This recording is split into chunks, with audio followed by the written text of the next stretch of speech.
कार्तिक महात्म दूसरा अध्याय। श्री कृष्ण भगवान जी बोले, हे प्रिय, जब गुणवती ने राक्षस द्वारा अपने पिता और पति का मरना सुना तो दुखित हुई और रुदन करने लगी। हे स्वामी, हे पिता, आप मुझे छोड़कर कहाँ चले गए? मैं आपके बिना क्या करूं? अब मेरे भोजन वस्त्र का प्रबंध कौन करेगा? अब मैं किसकी शरण लूं? मैं विधवा हो गई हूँ। विधाता का मेरे ऊपर कोप हुआ, मैं कैसे जीऊँ? श्री कृष्ण जी बोले, कुकरी के समान विलाप करती हुई, हवा से हिलते हुए केले के पत्ते की तरह कांपती हुई वह पृथ्वी पर गिर पड़ी। थोड़ी देर में सावधान होने पर फिर विलाप करने लगी और शोक समुद्र में डूब गई।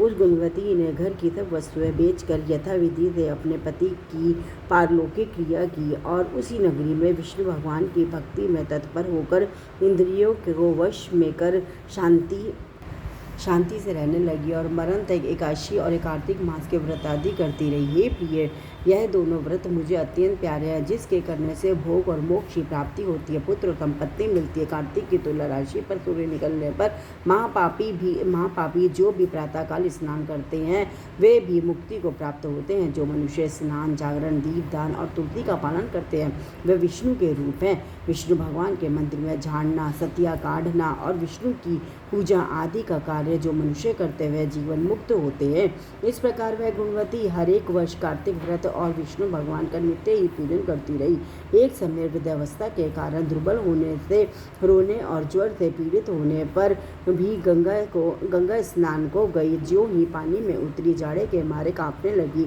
उसी समय गुणवती ने आकाश से आता हुआ विमान देखा।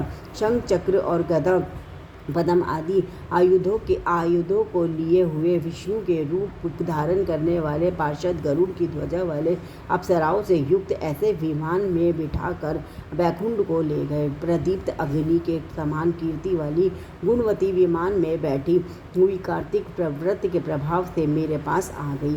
जब ब्रह्मादि देवताओं की प्रार्थना से मैं पृथ्वी पर आया तब वे गण भी मेरे साथ आए। हे भामिनी, यह सब यादव मेरे गण हैं और तुम्हारे पिता देवा शर्मा भी इस जन्म में सत्राजित हुए और तुम्हारे पति चंद्र शर्मा इस जन्म में अक्रूर है। और हे देवी, तुम वही गुणवती हो जो कार्तिक के स्नान के प्रभाव से मेरे लिए अत्यंत प्रिय हो। तुमने जो मेरे मंदिर के सामने तुलसी का बगीचा लगाया, उसी से यह कल्प वृक्ष तुम्हारे आंगन में है। कार्तिक में जो पहले तुमने दीपदान किए, उसी फल से तुम्हारी सुंदर देह और घर में लक्ष्मी देवी का निवास है। जो संपूर्ण व्रताधिपति स्वरूप भगवान को अर्पण किए थे, इसीलिए तुम मेरी पत्नी बनी हो। और तुमने जन्म मृत्यु तक जो कार्तिक व्रत उपवास किए, इससे तुम्हारा वियोग मुझसे कदापि नहीं होता। इसी प्रकार कार्तिक में व्रत करने वाले तुम्हारे समान प्रिय होंगे।